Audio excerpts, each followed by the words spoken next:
learning how to take a good makeup selfie and also film your makeup well is going to be really important to your business, because when your customers can actually see the true colors of your makeup and how it looks on your face, they're going to be so much more likely to trust you and believe you and buy from you. So I'm going to give you some very simple and easy tricks to just take a good selfie. This doesn't involve a lot of fancy equipment. It doesn't involve anything special, and we definitely are not asking you to all of a sudden start looking and taking pictures like a model. This does not require you to look any different than you already do, be anyone different than you already do, or conform to any unrealistic standards of beauty.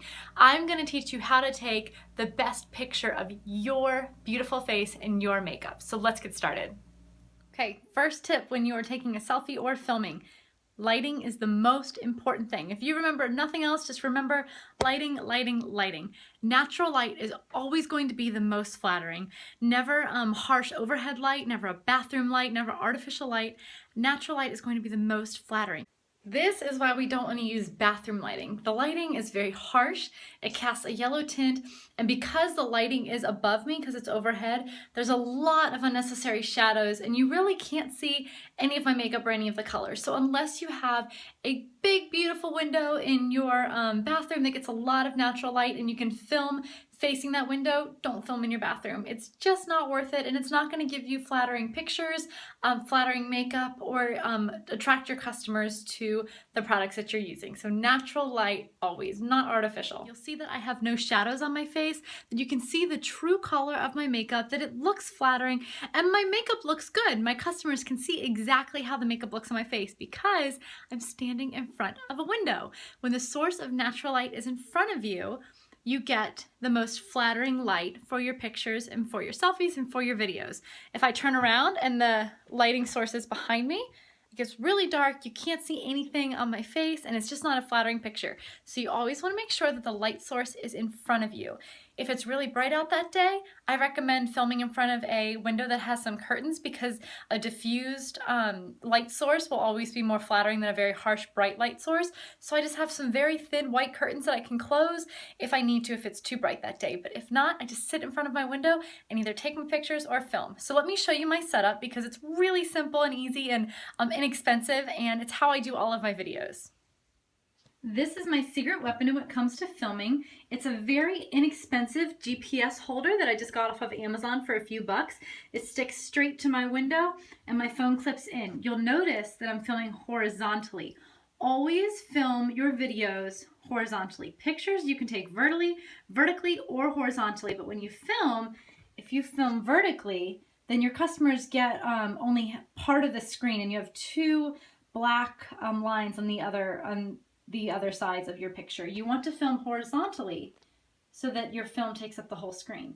And then I just have a chair right here and a little desk with my makeup on it.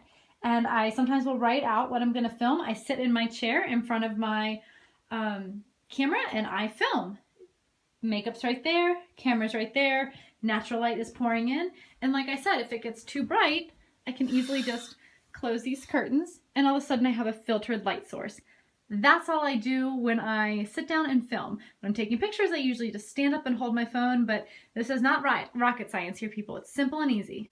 So you also are able to adjust the light on your phone. So if it's looking just a little too bright, all you have to do is tap where you want it to be the brightest. So if I tapped back here, it's gonna really brighten up this, but I want the focus to be on my face. So I tap on my face, and it will readjust the light. And then if you're filming, what I like to do is tap and hold, and it will lock the light in, and then you can still adjust it. So you'll see the sun's coming out, so it's really brightening up. So all I have to do is drag that sun down a little bit, and I can readjust the light on my phone.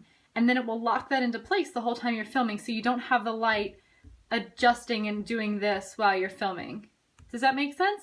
So all you have to do is tap and hold where you want it, and then you can easily adjust the light so that it's the best lighting for your picture or your video. So go test out all the windows in your house. Just go stand in front of different windows, take some pictures, take some videos, and figure out what's going to be your selfie spot in your house. One thing I do want you to be aware of is your background. It doesn't have to be perfect. It doesn't have to look like an office. It can be your bedroom. It can be your laundry room for all I care. Just make sure that it's professional. And what I mean by that is that there's not a mess behind you. You don't have dirty underwear laying out or all of your laundry. You know, if your kids and your husband are walking in the background, that can get really distracting. And you know what? We do want to show our customers that we can do this business alongside of our life. So when that happens, that is okay. Just be thinking what is going to be professional and what's not going to be distracting in your videos. Does that make sense? Okay, so go find your selfie spot in your house and then just take a million pictures of your gorgeous face.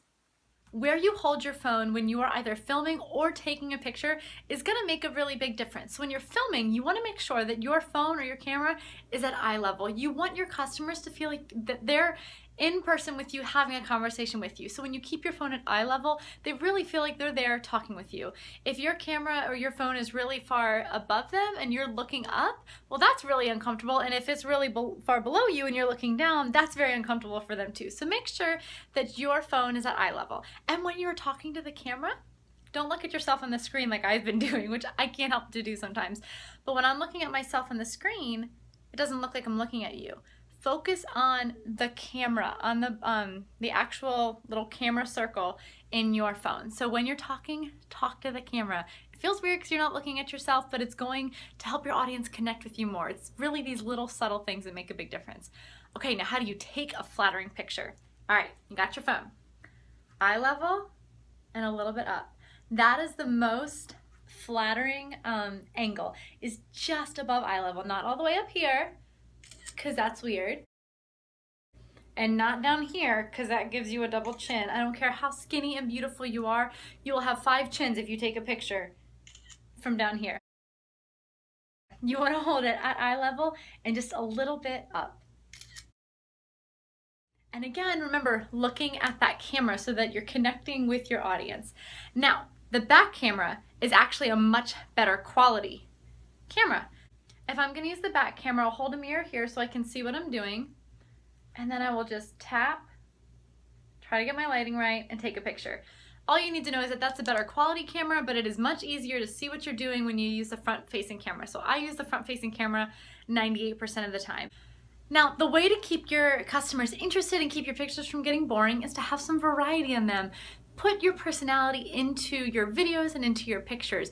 Not every picture has to look like this. That will get really boring. So definitely shake it up. Wear different makeup looks. Put yourself in different situations, and definitely change up your facial expressions.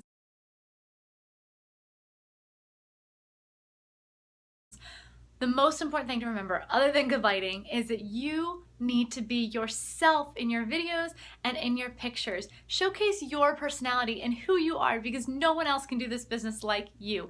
You do not need to look like that girl on Instagram or that model in the magazine, because what your customers are going to be attracted to is you. So showcase your personality. If you are really silly, be silly in your pictures. If you are really beautiful, be beautiful in your pictures. If you're, I don't know, if you're goofy, just showcase yourself and don't feel pressure to look like anyone else or take pictures like anyone else or film videos like anyone else. I am so excited to see what you come up with, and I cannot wait to see your selfies. I know sometimes if you're not used to taking them, it takes a lot of confidence just to get started, but I know you can do it. So just walk around your house, take a million pictures of yourself, and pick one that you love and post it. And I promise you, every single time you take a picture and every time you post it, you get more and more confident, you get more and more comfortable, and you go more and more proud with what you're putting out there. So get in front of a window, snap a million pictures, and let us see them.